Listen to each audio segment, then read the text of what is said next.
Good morning, everybody. I hope you can hear me, because I can hear myself, and it really bugs me because it's so loud. Are you all right? Everybody good? And guess what? Our past president, Catherine, is here today. She has been... she's had an awful lot going on in her life, and today she's here. Catherine, on behalf of all the members, so good to see you, and welcome, and keep coming back. We miss you. The greeters today are Uta, Mary, and her husband, Doug, and thank you very much, because when I came, you were very welcoming, and you looked good, and you did a good job. So thank you very much. We've had a good month. I can't believe it's May already, but I just have to say one thing about June, and that is I hope you're all going to join us for the luncheon in June, and if it's nice, we'll be outside. And it was always a great time to be together, and I know it's going to be a good time thanks to your coming and joining us. I'm going to introduce or ask Karen to come forward to introduce her guest.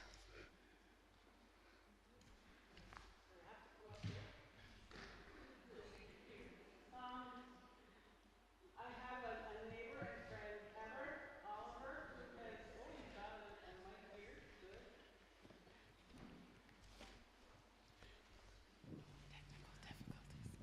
Good. Hello.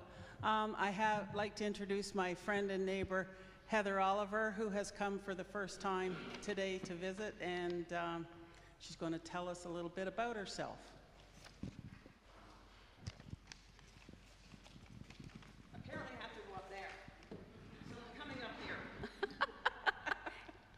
Speak right in, dear. Okay, my name is Heather Oliver, as Karen said. I'm just gonna, can I bring this up a little bit? I don't have to bend over, thank you. The last time I was actually in this beautiful building, not the last time, but the last time up here on the stage I was speaking in memories of my mother's, Elise Oliver's, celebration of life. So this building is very special for me as well too, from many memories of being a Canadian girl in training when I was about 14 years old. But to bring another distance into myself in the present moment, I'm presently now a semi-retired senior, and I've had a career of being a registered massage therapist for 26 years, and I'm glad to be working part-time and enjoying all the extra activities.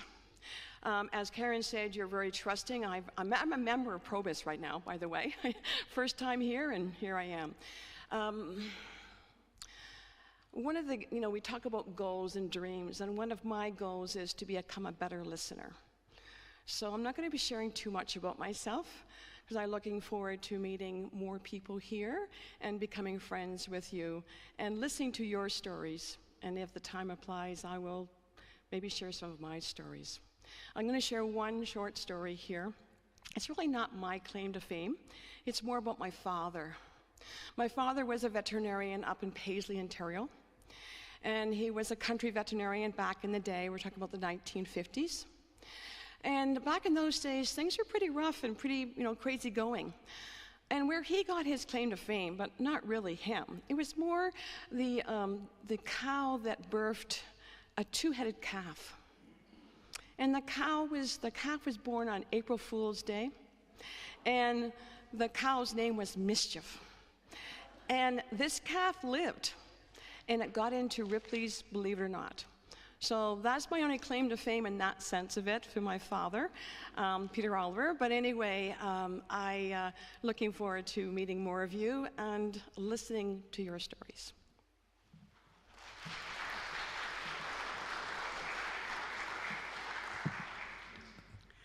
Thank you very much.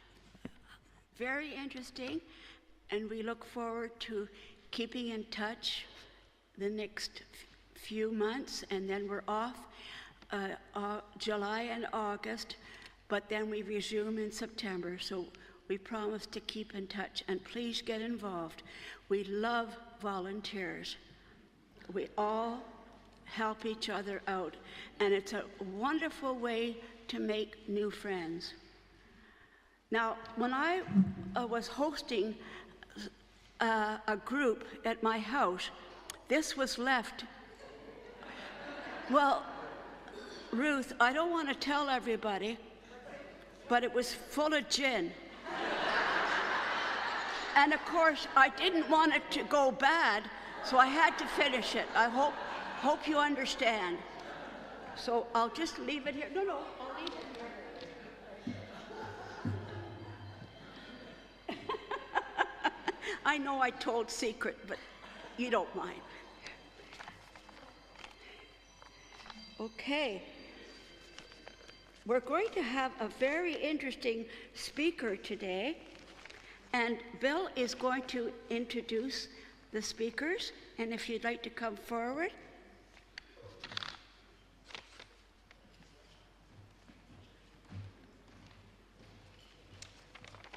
Yes, today I've been looking forward to this. We're going to learn about new developments in housing construction and design from the point of view of an architect and a builder. So we have David McCauley and Eric Small. I'm going to introduce Eric first because he's my nephew. So he's sixth generation Guelphite, and his, well, like that, sixth generation Guelphite. And our presence in Guelph, our family's presence in Guelph, dates back to 1857 when William and Mary Robertson arrived here. And William Robertson was a carpenter and came from a family of stonemasons and carpenters.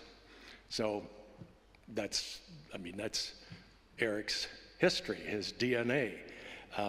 He's operated as a carpenter, general contractor, construction manager for the last 19 years.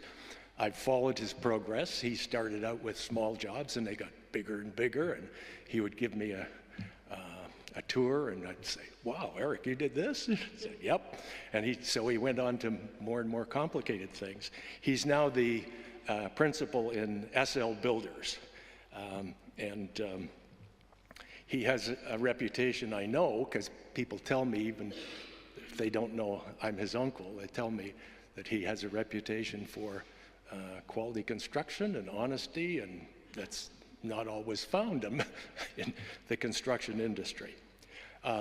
He enjoys, with his family, camping and outdoor activities with his wife Lauren and 2 children.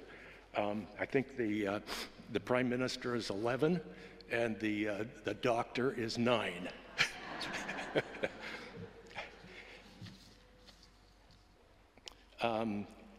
David McCauley is the architect of the duo, and he's a PROBUS member, so he's one of us. He has degrees in environmental studies and architecture from the University of Waterloo, practiced in Winnipeg started his own practice in 1978, and he said retired in 2019, but I was talking to him and it doesn't sound like he's very retired to me. He's still doing a lot of consulting. I think both he and Eric have a shared interest in environmentally sustainable design, building resilience to climate change, and they can tell you as well about this recent project completed, Watershed Seniors Co-housing. So, first, I guess, David, you're going first? Okay.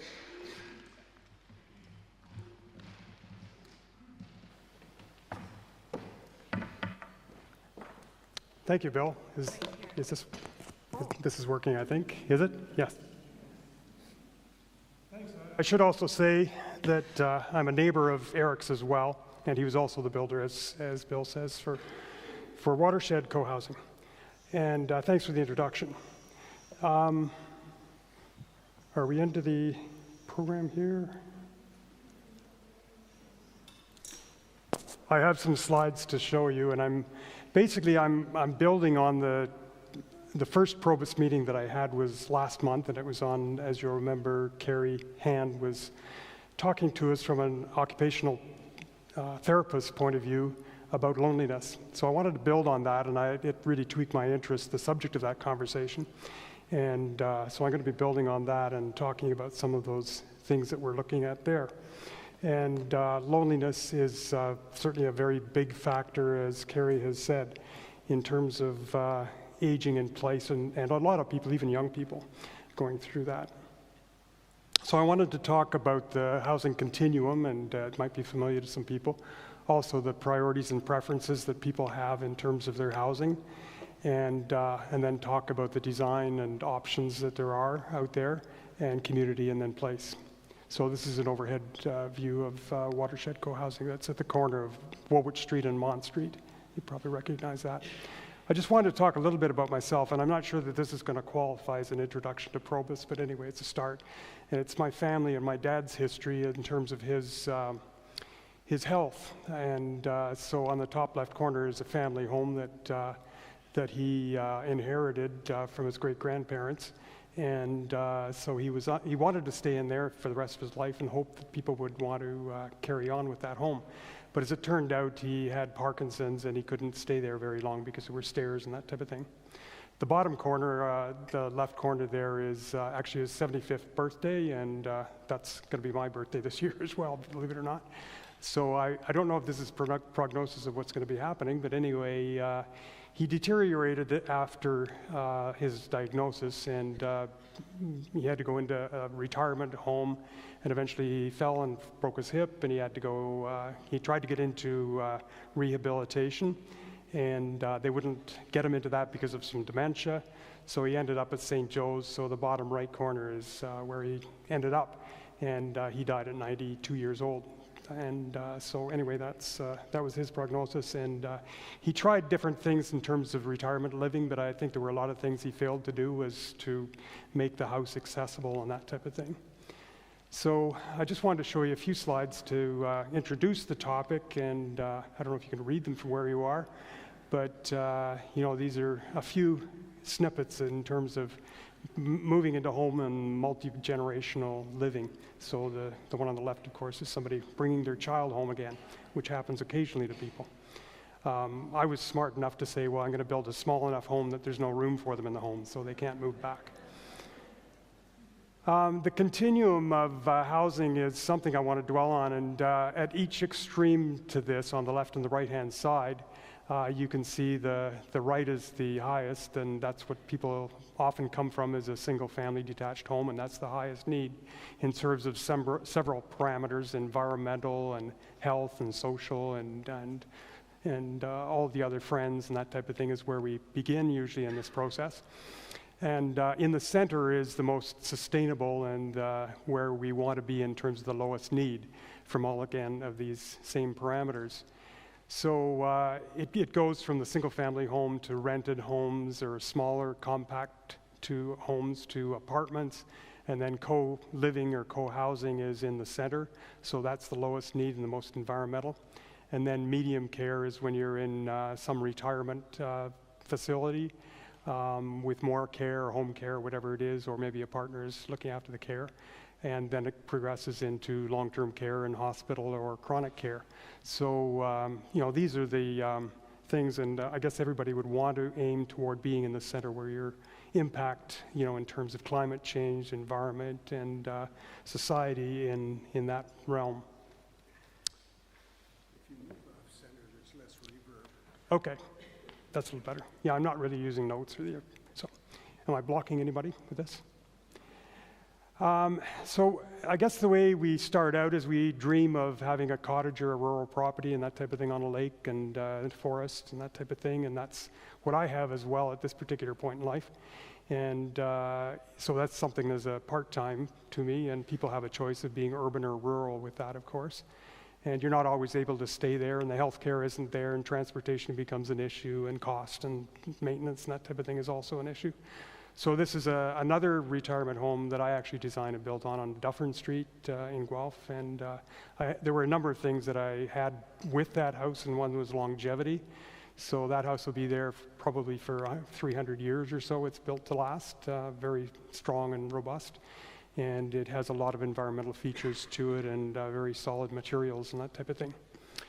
It was a healthy building in a lot of ways. I'm also a building biologist. I didn't get into that, but a building biologist is looking after designing buildings particularly and then measuring for healthy air quality and electromagnetic radiation and that type of thing. And certainly for accessibility on one floor and for efficiency as far as energy efficiency and that is concerned. Another house I designed on Mary and Water Street, the house that was there is the one on the bottom left, the former house. It was a salt box house, and it wasn't adequate for the new residents that purchased it, so we built a new home for them, which again is all on one level, and it's designed for aging in place. So that's the new house there. It happens to be Thomas King's house, and so that was that house. It was designed for him, and it's right on the river as well. So he wanted water, and he wanted cool environment. His wife actually wanted more. She was kind of a hot person, wanted to be sitting in the sun. He wanted to be down the cellar in the basement in the dark, sort of thing. Not telling you things that are totally new, but I'm after him to write a book about that actually. But anyway, that's what he ended up with. And then this is the interior of his house. He likes to cook and that type of thing. So there was a priority to have a very commercial kitchen. And also with ground contact and that type of thing. So there is a part second floor on it, but everything is functional on the ground floor level, which again is the type of things that people want, and to be close to downtown. This is a rural house that I have, so it's designed to age in place. It's all on one level except for a ramp that goes between the garage and the house, and it can also be contracted so that the winter environment is very small. It's less than 900 square feet in the center of the house, so that's the only part that's fully air conditioned for 4 months of the year. We have two spaces that are 3 season rooms. One's a sunroom and the other one's a bund room. So those are semi-heated for the spring and the fall. And again, it's very small, just a 1-bedroom place. It's adequate for us on 45 acres. And we built it again out of natural materials and built to last. So that's, and it's pretty much off-grid. It's actually net positive as far as energy is concerned. So we have a photovoltaic array and things like that make it easy to inhabit year-round. And we have 45 acres of bush, so we heat with a cockle oven that was designed by, I don't know if people know the cockle ovens, but anyway, it heats as a masonry heater would be, and Jessica Steinhauser was the builder of that, another famous Guelphite. And so anyway, that's where we spend our restful retreat space and time. We have to be careful about these things because another person in the township I read about in the paper, just in Shelburne area, had an unfortunate accident. They were cutting wood for their place. He had retired as a traffic controller at the Pearson Airport, and they were out cutting wood one day for their winter, fuel, and he went back to the shop to get another tool or something, and a tree happened to fall down and hit her. Crushed her very badly. She's now a paraplegic. And this house that they'd built as their dream home on rural property was totally inadequate for them. There were all kinds of stairs in it. The bedrooms were upstairs, and there were stairs to get into the house and go down the basement where they wanted to spend a lot of time and that type of thing. So the alternative to them would have been to move to a care center of some sort or another house or a small apartment and that type of thing. But they were committed to the property. They put a lot of time into the gardens and that type of thing, and they wanted to be there. So what they spent probably the value of the home to put an addition on. So the top left corner is the home as it was before the addition, and then we put an addition on the house, and the addition had an elevator that had 3 stops on each floor level. And it was an elevator that she could actually take her motorized wheelchair and turn it around in the elevator, so it was quite big actually. And they didn't sacrifice very much as far as the cost is concerned to do that. And then there were other things, aspects of the home, they had to have it. So all the rooms, the bedroom, which was a huge bedroom, was fully equipped with all the equipment that she needed for lifts and that type of thing to get access the bed and provide time. And she wanted a lot of windows in it and that type of thing. And the other thing that came up in some of our discussions was, well, what would happen if they had a fire or something like that? So we said, well, okay, well, let's build a vestibuled area that has a fire separation around it so she could take it out of her bed. She could go into that place, close the door, and it would be fire protected from the rest of the home. So things like that, you have to think through all of these things and eventualities. But, you know, you can't plan ahead for that type of thing, of course, but, you know, sometimes you can adapt homes, and there's certainly a lot less invasive renovations that are done to homes to accommodate people's needs, whether they're having a stroke or just medical conditions or an accident of some sort. So this is probably an extreme, but certainly it works very well for them.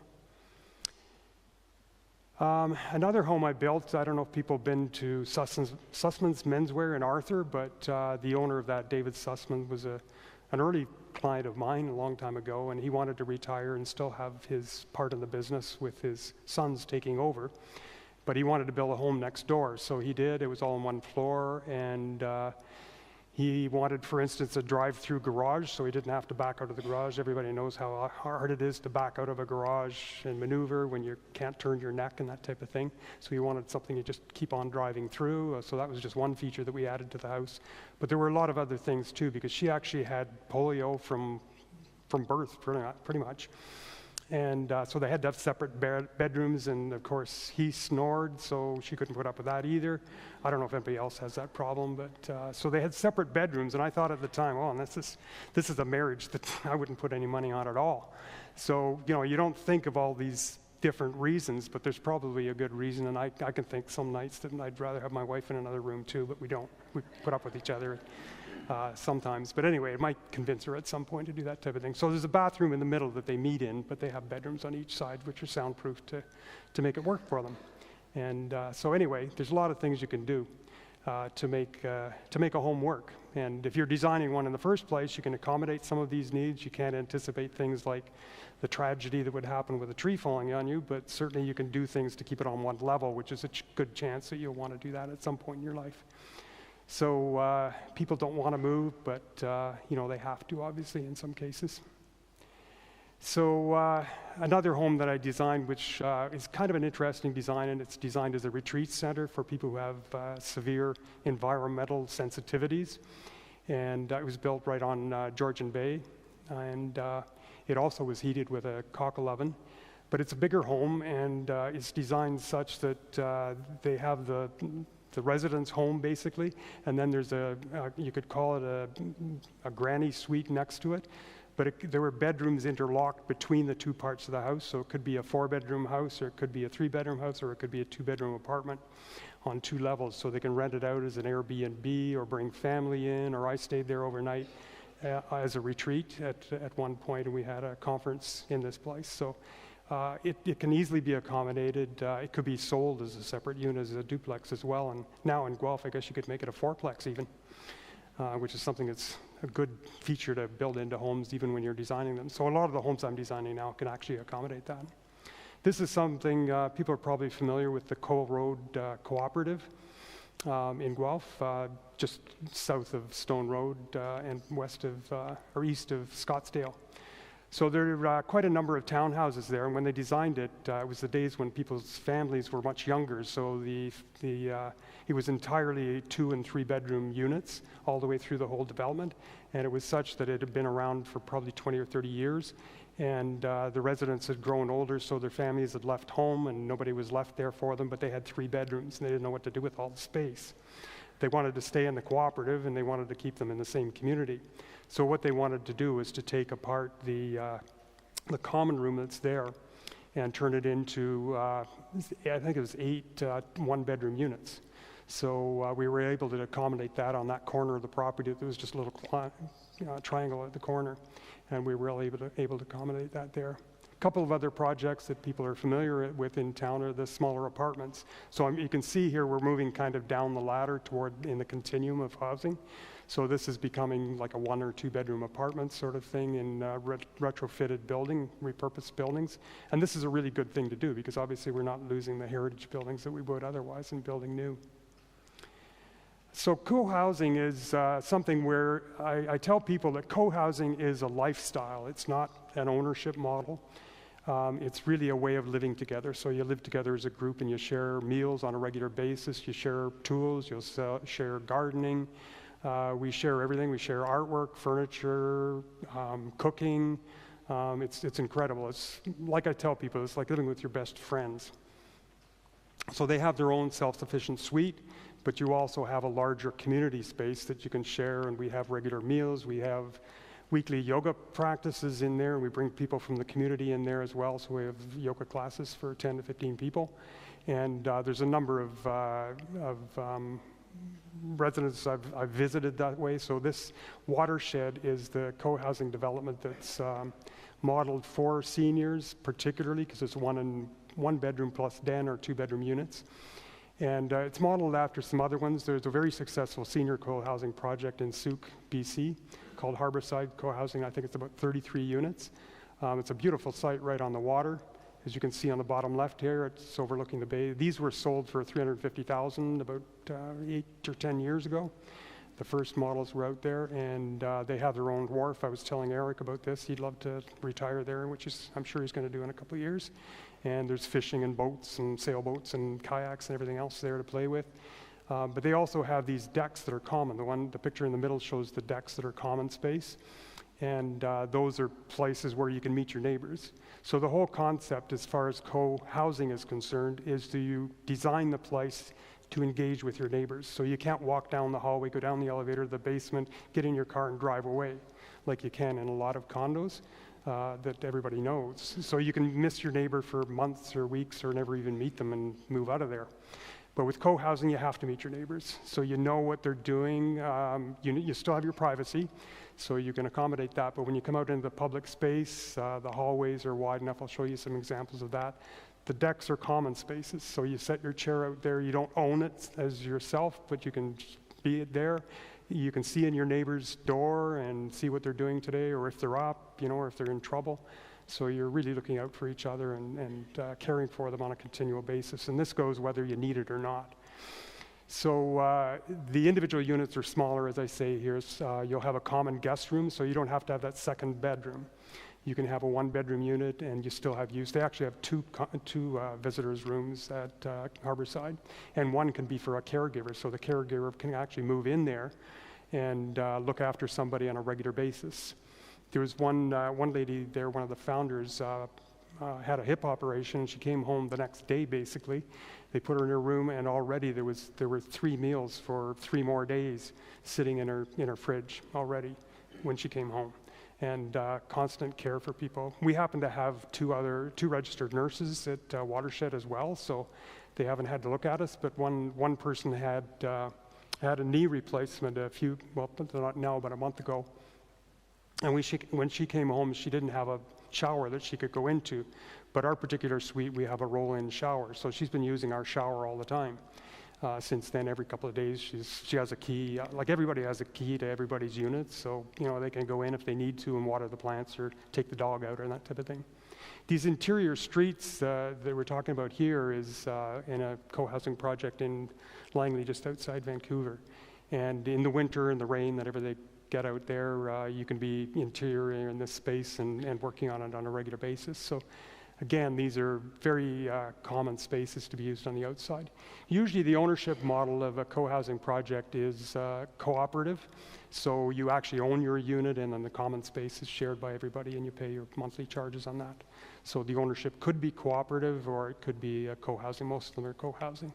And this is another one that's just built into a neighborhood. You wouldn't know it was another community with a number of people living there. This is grassroots co-housing, which is in the design stage now at the corner of Delhi and Speedvale Avenue East. It's 24 units, and it's mostly in one building. There's 3 units that are in another building on the corner.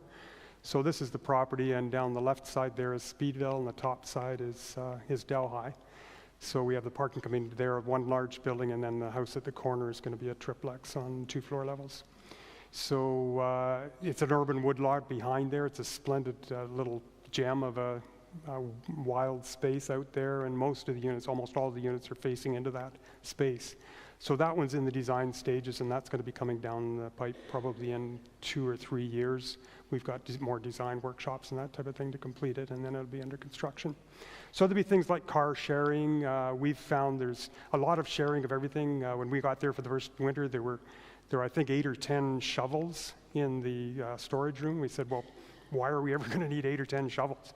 So basically, we'd whittled it down to having 2 shovels, so 2 people go out, and they do the, right now they do the shoveling, so we don't even have a service to do that other than the parking area.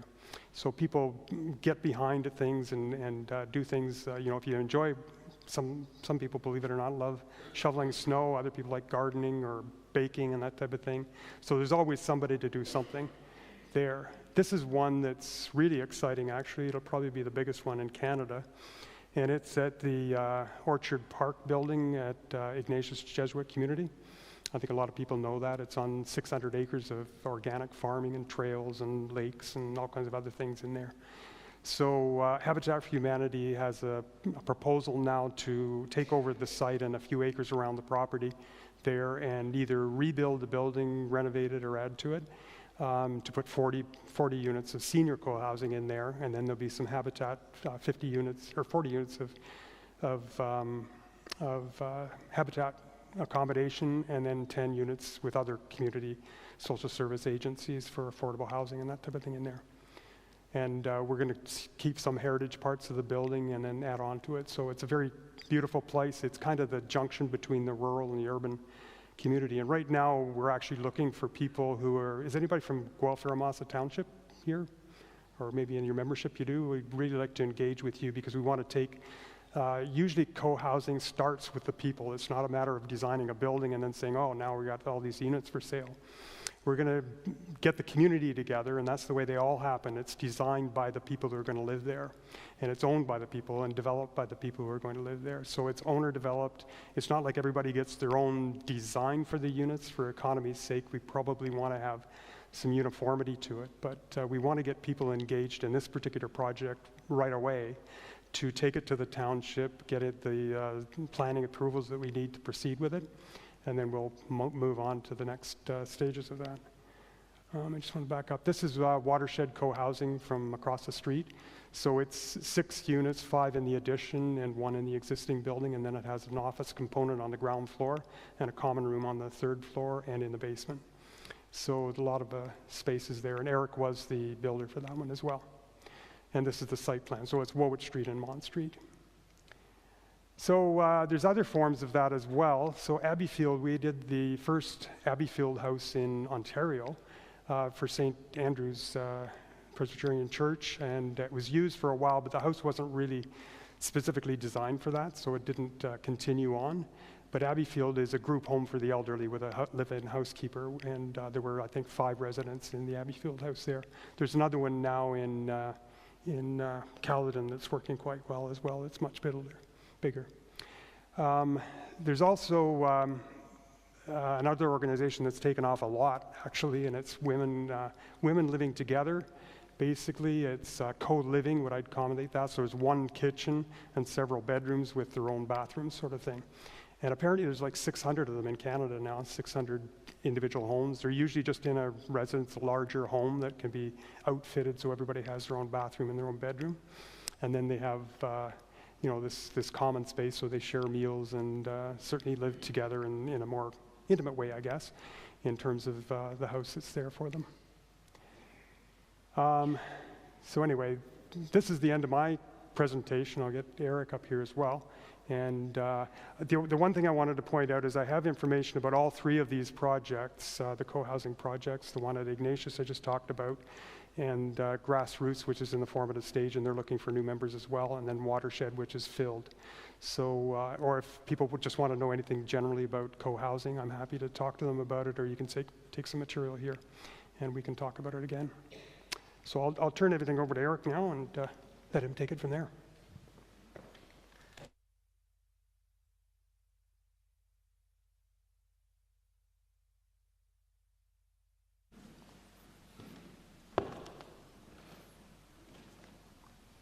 Is that good? Thank you, David, for that presentation, and thank you, Uncle Bill, for the introduction. Really nice to be here today, and David, I think, did a really good job of kind of looking at this idea of multi-generational living on a really kind of big, more macro scale, lots of different ideas and projects out there. I'm going to try and focus on a bit of a smaller one. A lot of the co-housing is still, I would say, still fairly new in this area. I think it's a need, and I think from a lot of standpoints, it's going to become a necessity. But I'm seeing a lot of interest in the more kind of smaller residential applications. So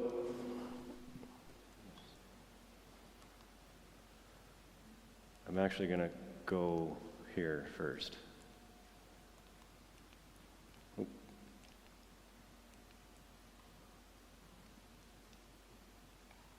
Sorry, here we go. Probably pretty hard to see, but this is a project in Guelph, just off Waterloo Avenue, that we're in the middle of doing right now. So this is Pat and Karen, and they are in their late 60s, and so retired. And we went through a few scenario exercises when looking at this project. So they moved from Ottawa, and their daughter, as they lovingly say, followed them and tends to kind of boomerang back. And so because of the costs of housing, of rentals, of education, I'm really starting to see that as a trend with a lot of people with, when we're looking at multi-generational living, I think we always think of more the seniors part. Now I'm seeing a lot more of kids actually staying in houses a lot longer. The model of kids leaving at 18, going to university, getting a job, and moving out is really disappearing pretty quickly. So we looked at this project from that standpoint, but also that Pat and Karen didn't want to have to move again. So originally we were going to renovate the existing house, make it more accessible, and think about this, which is a separate unit, later on.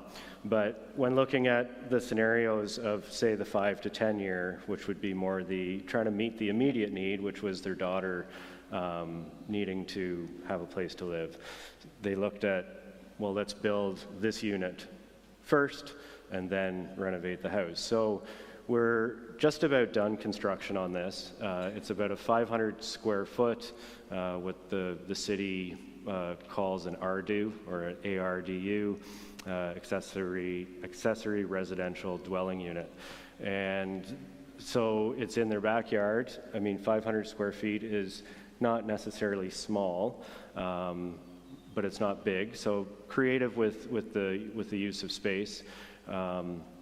This we were able to do with no committee of adjustments, no special zoning. It did take a little bit more time in the planning with the city, but they really are pushing a lot of these projects through and working more and more with people to get them through a little bit quicker. So we had to resurface the lot, so we had to bring in a bigger water line and an upgraded sewer, but other than that, it was fairly low impact on the site. I'm just gonna, from an environmental standpoint, this is built to a passive house specification. You can see this is the foundation system going in, so it's a super insulated concrete slab.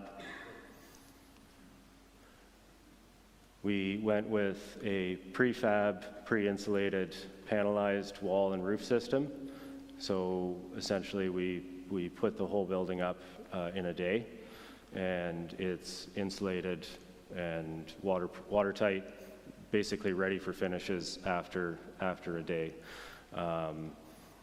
On the air test, I won't get into the specifics on that too much, but it is measured by ACH 50, which is air exchanges per hour at 50 pascals negative pressure, I believe.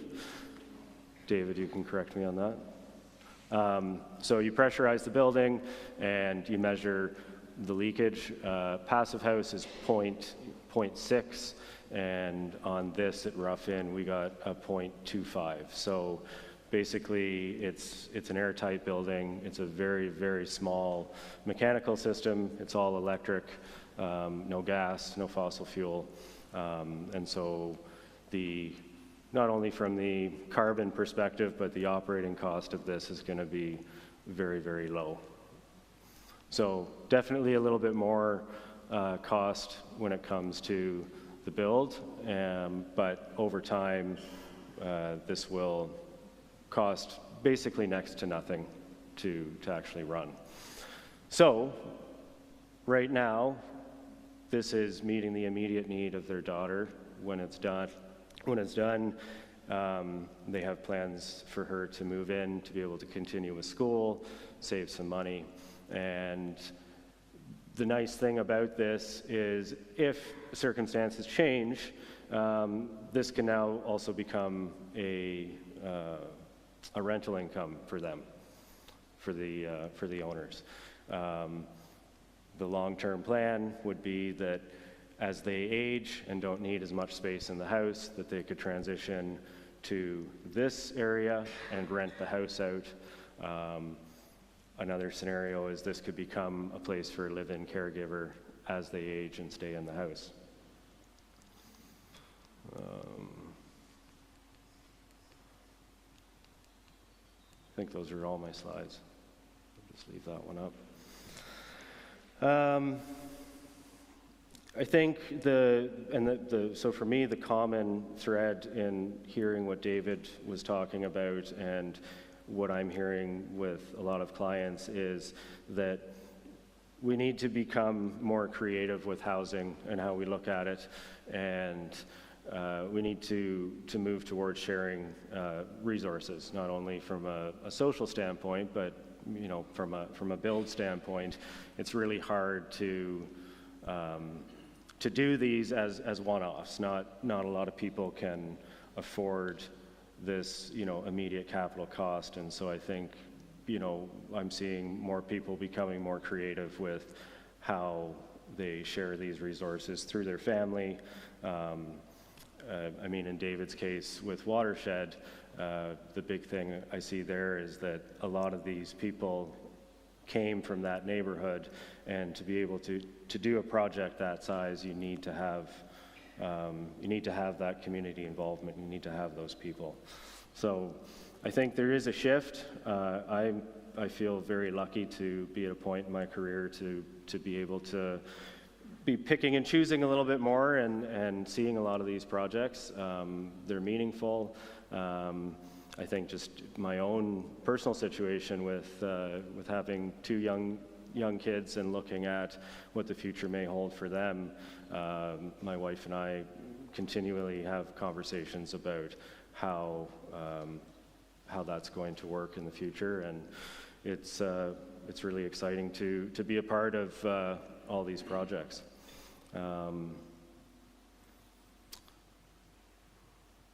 That's basically it for me. I wanted to leave a little bit more time at the end because I assume there's probably going to be quite a few questions, and thought it would be good to open that up at this point, if that makes sense.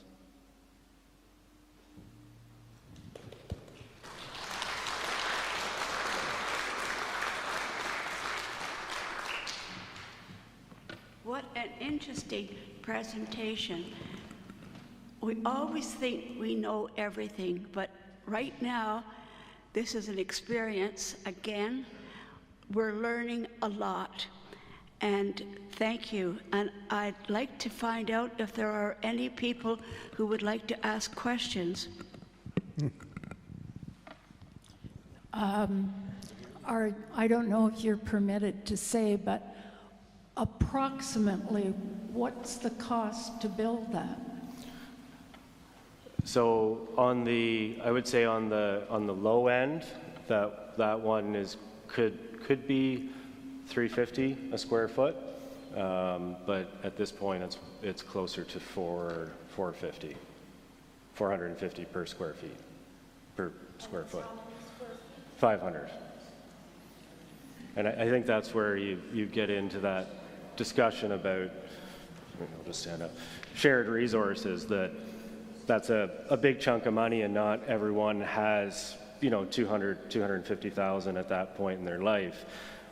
When they kind of through that exercise, when we were looking at it, they looked at, well, what would the options be? A, if they had to subsidize their daughter, and B, if either of them had to go into any kind of care facility that, I don't have exact numbers, but anything that's private right now, I believe, for like a very entry level is around $5,000 or $6,000 a month. So, you take about $60,000 a year, and so if you were to work on a 5-year plan, $60,000 in 5 years is $300, and so then all of a sudden that $200 starts to make a lot more sense. But also, interestingly enough, having the conversation with them, they were talking about their neighbor across the street who's a single woman. She's 85, and they were saying, wouldn't it be great if, we could share these resources, and, this could meet more of an immediate need for her at some point, and how, it was maybe a bit more of a thought experiment at that point, but, and that's where I think we need to get a little bit more creative with it. Mine is not a question, just some information.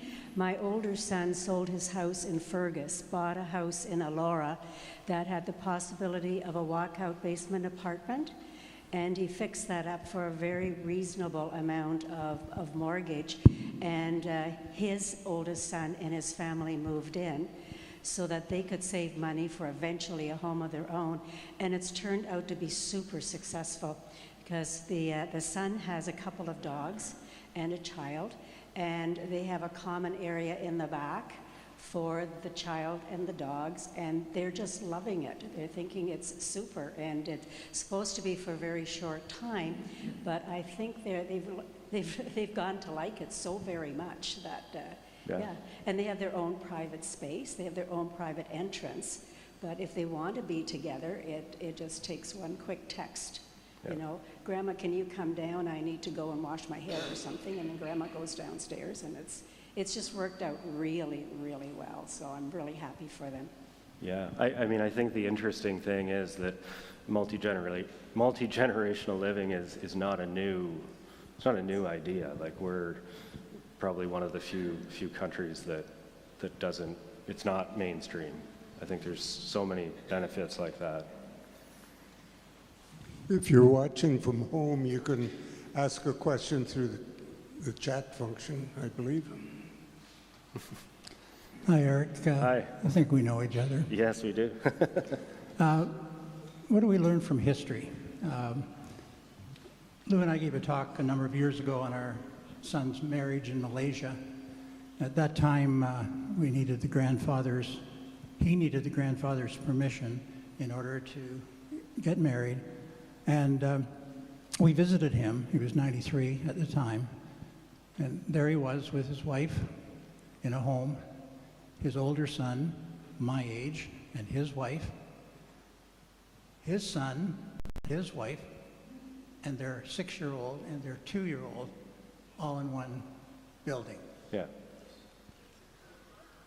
And his Hinduism goes back 7,000 years, so they've had more time to sort of analyze what happens. He's now just turned 100, by the way. Wow. So I've got that in my mind.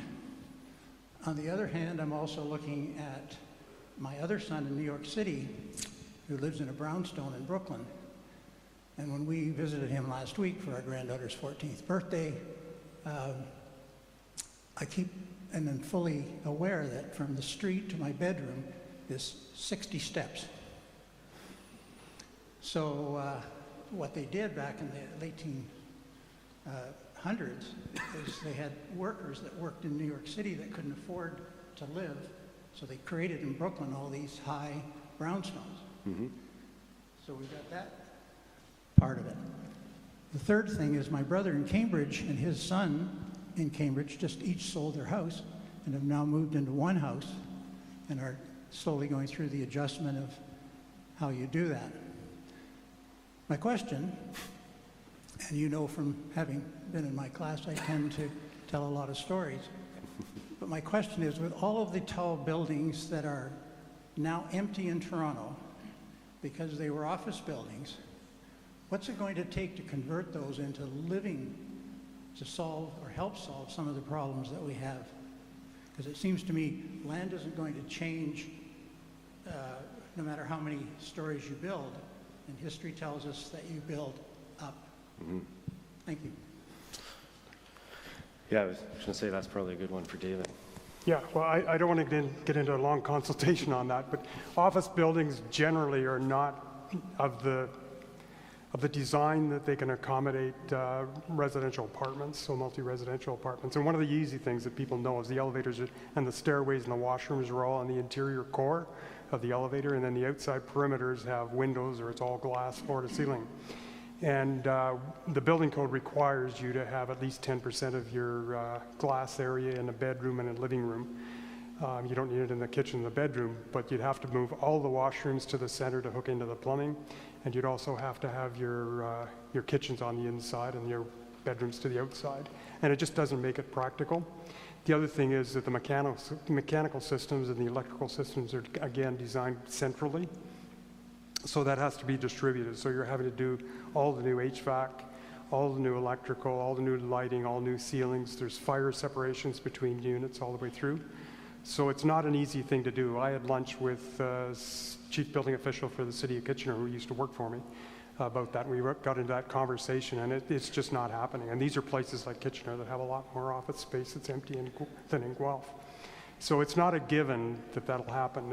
By the time you do that, you're looking at the structure of the building, which might be maybe 25 or 30% of the cost that you're saving. But even with that, there's parking and zoning and setbacks and that type of thing concerned. So it's a big deal.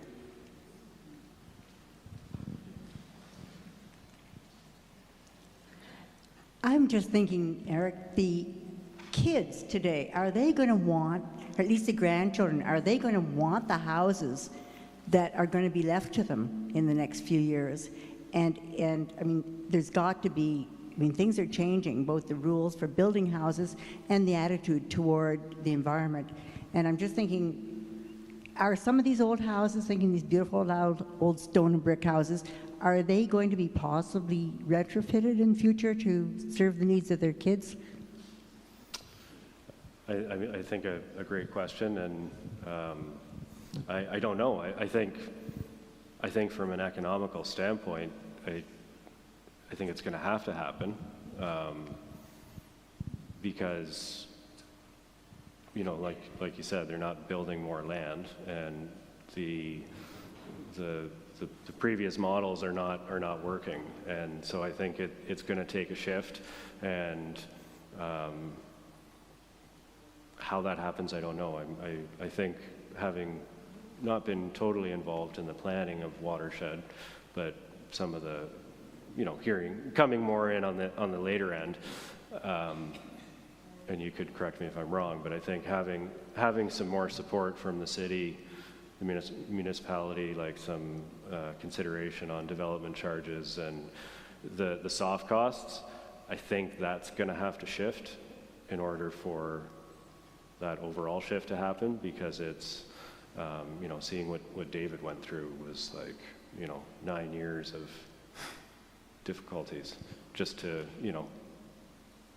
do a 2-year build, need to shift that, shift that timeline. Yeah, just to go back to the original question about the size, all of my kids, I have 4 kids, all grown of course, but none of them are in as much space as we are, just with my wife and I. They're all smaller places, even though some of them have 4 kids. I guess if you add all the floors up, they're more, but they're living on 5 different levels in basically in Cabbagetown.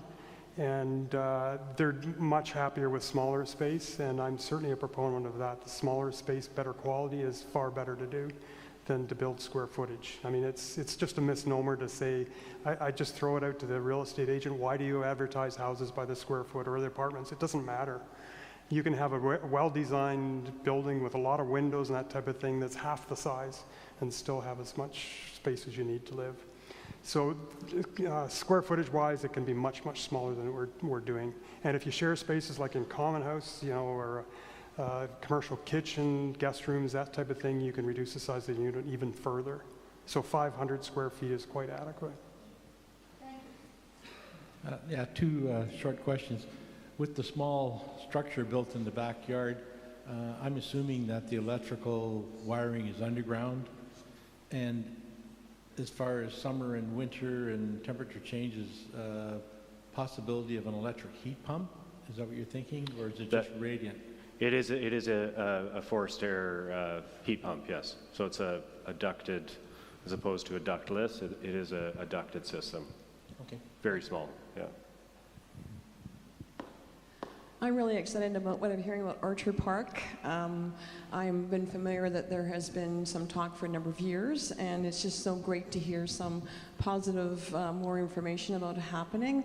I am familiar that the City of Guelph Transit Commissioner said that if this does come into fruition, that they would be bringing a bus out there from the city, so people who don't have transportation or cars can definitely can get out there and do other activities. I was just wondering, how are we looking still at 5 years, 10 years? Like, do you have any sense of timeline at this point for out there? There are some complications there in terms of the septic system. It's not in the city, as you know, so we have to, do our own septic system. Water system is the same thing. I'm trying to convince anybody at the city, I've even talked to the mayor about this, the possibility of extending the bus service out there. It's only a very small distance, but it would make all the difference in the world to have transportation from there because it's a little bit cut off from the city. But it is a great site. I mean, it's a great site because that's the juncture, that's the gateway to the city from the north. So I'm thinking that as people know from Guelph Hermosa, there isn't much affordable housing that's for seniors and adaptable or accessible. And of course it goes around the whole perimeter, half the perimeter of Guelph. So we're trying to draw the country in there and even farm populations and that type of thing. I'm doing a couple of retirement communities for smaller communities, and they have long, long waiting lists and a lot of elderly population there, and they don't have any choices really. They're having to move to Guelph, and nothing wrong with Guelph, of course, but they've had their whole life in the rural areas. So I think the need is really high for rural populations. Did I answer all your questions? You just don't have a timeline at this point. It could be, you don't have a timeline at this point. It could be still years, unfortunately. Is that what you're saying? Oh, yes. It's probably, I would say, a minimum of 3 years at this point. But stay in touch. I mean, there is a form on the back of this, so give your name in and they'll give you updated lists from Habitat for Humanity. Thank you. Hi, I'm just a question. You know, as I'm driving through different little villages on my way to the cottage, I see all these subdivisions going up, and they look like they're building pretty big houses. So has the government not caught up with the municipalities, not caught up with the application format as to what sizes? And do you see that coming, that it's going to start to change? It's a big ship to turn around. And the developers have those, as anybody knows who's done development, it's going to take probably 5, 10, 15 years down the road before they can change. And if you talk to developers and real estate agents, they'll say, well, that's what people are buying, that's what they demand. I'm really quite pissed off with them, really, in a lot of ways, because I'm trying to build, and Eric's trying to build in sustainable ways.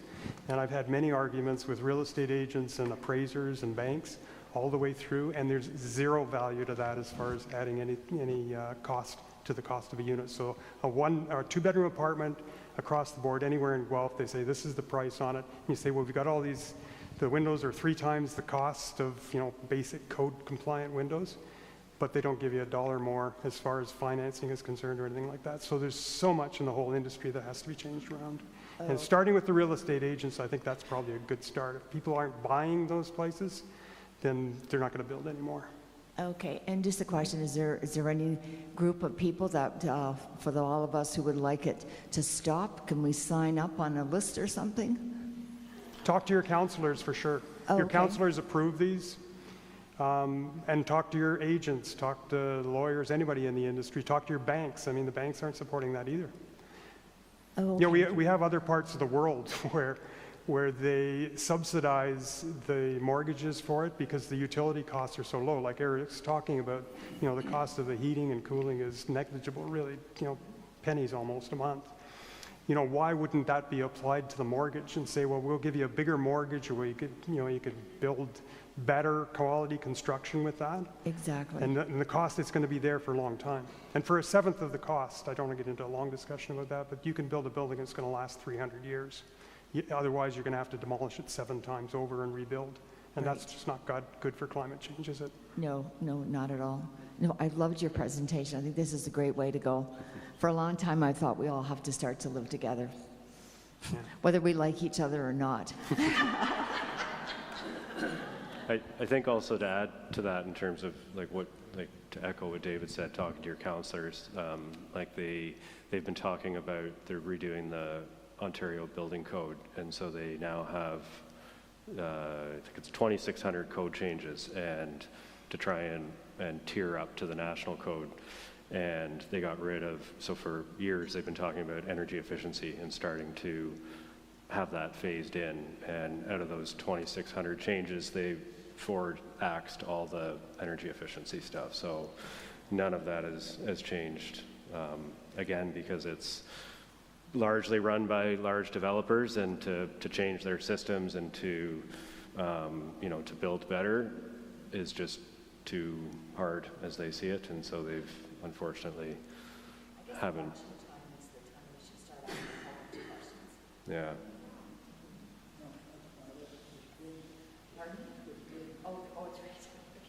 Well, you're a pretty powerful group right here. So I was talking to our MPP a couple of weeks ago, or maybe it was just last week, and I said, have you talked to these clubs? And he said, no, I've never been invited. And I said, well, why doesn't it? You know, why didn't you get engaged? And I'm not saying political in one party or another, but these are things that are life-changing for us, obviously, when you're talking about climate change and environmental impact. Sorry, I don't want to take a lot of time. I do have another comment. As I'm going around between Stratford and Kitchener and Waterloo, I see these apartment buildings popping up that all look the same. They look like in 50 years they'll be torn down and rebuilt. They don't look like they're permanent. There's no architectural value to them. They just look awful. Is that our future, or what do we do about that? It's just like little houses on my way to my sister-in-law's are being torn down, and when I go in 3 weeks later, there's this horrible thing going up. So is there any way of changing that? Well, I guess the good news to that is they're not going to last. You know, even these high-rise glass towers, they're failing in a few years. As actually the glass panels are falling off, the spandrel panels and that type of thing. You know, I always look at the banks. The banks used to build the best buildings that would be last for 500 years easily. It was all stone and concrete and steel, and boy, they were magnificent buildings. And of course, we've torn a lot of them down in the center of Guelph. But you look at the way they're building banks these days and the way they're building schools. Anybody will tell you they're not building anything to last more than 40 years at the most. They're falling apart. Major structural changes. And I can change, you know, you can change the HVAC systems and that, and change the windows even, but you can't change the structures. So if we were building structures that were solid enough to be the bones, then you can adapt these buildings and retrofit them and take the apartment buildings or the office buildings, turn them into apartment buildings when we need that. And these retrofit buildings, I mean, they were well built. I mean, anybody would know that saw it. The King Edward School was a 3-story school, I guess it was, and I think it's a 5-story apartment building now inside it. So they actually built it in between. It was very clever to, what they did there, and I think it's a magnificent thing. So yeah, I mean, we can build to last. It's going to cost a lot less, but the banks don't understand it that way. The financing doesn't. The building industry knows how to build it. Eric can build you a building that'll last for 100 years, 500 years easily with the right materials. They're around these days.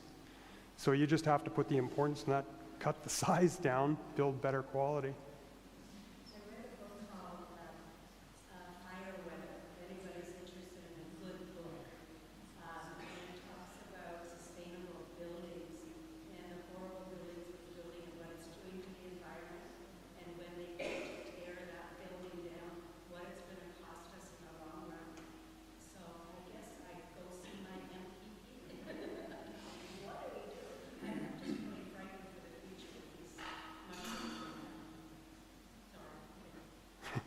Long conversation.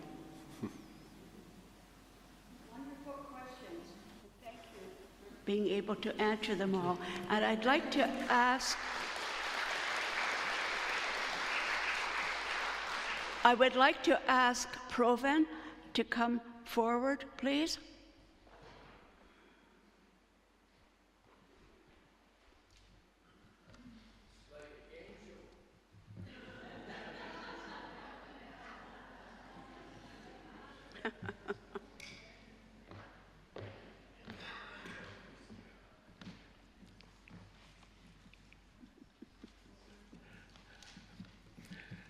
I made a few notes because at my age, sometimes you just don't remember what you were going to do in the first place. But President and guests and ladies and gentlemen, it is my pleasure on behalf of all PROBUS members, both here and at home, to say thank you to David and Eric for their informative presentation this morning on multi-generational housing. You both have enhanced our knowledge and appreciation for the construction, the building of options, new options, which are now needed to satisfy the housing demands of today. I have a huge token of appreciation, gentlemen, to say thank you for both your time and preparation for this meeting.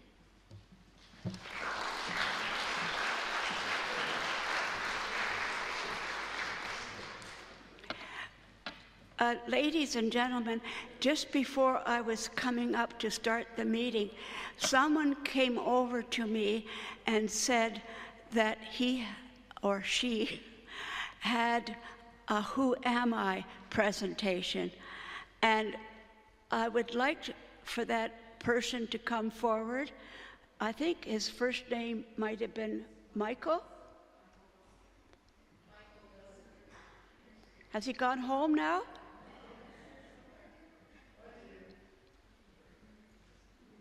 Oh, here he comes. Good.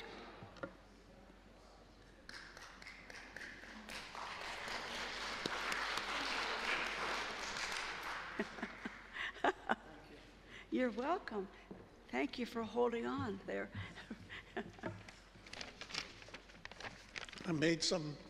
My name's Michael Wilson. Thank you for welcoming me to the PROBUS Guelph group. Some of you will recognize me because I've been to about 4 meetings already. That's right. But I still don't have a nice name tag yet. Oh, too bad. Too bad. Who am I? I was born in northeast England at Newcastle upon Tyne, just as the war was breaking out. I lived with my parents and my elder brother in I guess you'd call it a row house. Right across the street, 50 yards away, was a big park. In that park was an anti-aircraft gun and a barrage balloon. I started JK at age 3.5 or something like that. and you would collect pieces of shrapnel in the streets on the way to school. See who had the biggest piece of shrapnel from the anti-aircraft guns. I can't even read my own writing.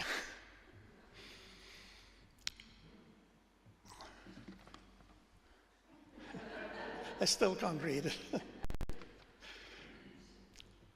After the war, my dad got a better job and we moved to Edinburgh. Oh, I forgot the part about playing in the rubble on the way home from school. We were only 500 yards from a shipyard, so we were on the target for the planes coming in to bomb the shipyard. I remember playing in the rubble of houses on the way home from school. We weren't scared, we didn't understand. Certainly at 3.5 or 4 years old, you had no idea what was going on. That was a normal way of life, getting woken up, taken into the air raid shelter in the middle of the night. So, and I guess it was based on my parents, didn't show any anxious moments to us, where they would be very anxious, of course.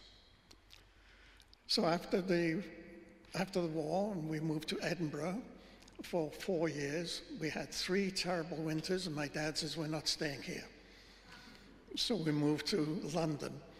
So all of my high school years, teenage years, early married years were in the London area. And that's where I met my friend Tricia, that's over here, Tricia Halley. She married my best friend from high school, and I was the best man at her wedding over 60 years ago. And here we are in Guelph, different continent. After I left university, I joined the fledgling computer business. I worked for Leo Computers, who are officially the first company to build a data processing computer system. And the computer would not fit in this church. They were that large in those days. And I ran the field engineering training school. So I was a hardware knowledge from very early on in my career. And then I got married in '63, came to Canada with my wife in '64. So this is my 60th year in Canada. And Canada's been very good to our whole family. I have 4 children and 4 grandchildren. Most of the time we lived in Markham, raised the 4 kids there. They went to high school there. 2 of my sons, when they graduated, both worked for BlackBerry here in Waterloo. It wasn't that brought us to Kitchener. When all the kids had left home, we sold our house, a 4-bedroom house with a pool that wasn't obviously needed anymore, and did a lot of research before moving to Kitchener. And we built a bungalow in Kitchener. Sadly, my wife died shortly, 5 years after we bought that, so that's quite a long time ago now. So finally, I sold the bungalow last year and moved to the village by the Arboretum for a new lifestyle, a new lease on life. Now I've got to look at this again, see where I go from here. When I came to Canada, I worked for Honeywell, their fledgling computer business. I worked at about 8 different jobs there. I established the engineering training school, did a lot of recruiting, had 5 full-time recruiters working for me, and then I ended up in HR and sales and marketing and engineering and what have you. And early retired from there because they shut down their computer business, and then I worked for Xerox Research Center in Mississauga for 5 years and took an early retirement package from them. And that's when we started saying, where are we going to live? And we ended up in Kitchener, and now I'm in Guelph. And I just want to thank you all for welcoming me to the PROBUS group. I've always meant to join PROBUS, even when I was back in Kitchener, but I didn't get around to it. I'm a procrastinator. I have a degree in procrastination. I did join Procrastinators Anonymous, but we haven't had a meeting yet. Thank you very much, Anne. Thank you. Welcome, Michael, and it's always fun to have a little bit of a chuckle as we keep growing up. Now, dear members, it's been a wonderful morning, and I wish you a good day, and I am looking forward to seeing each and every one of you in June for our outside luncheon, okay? In the meantime, be good to yourselves, take good care, and have a wonderful afternoon.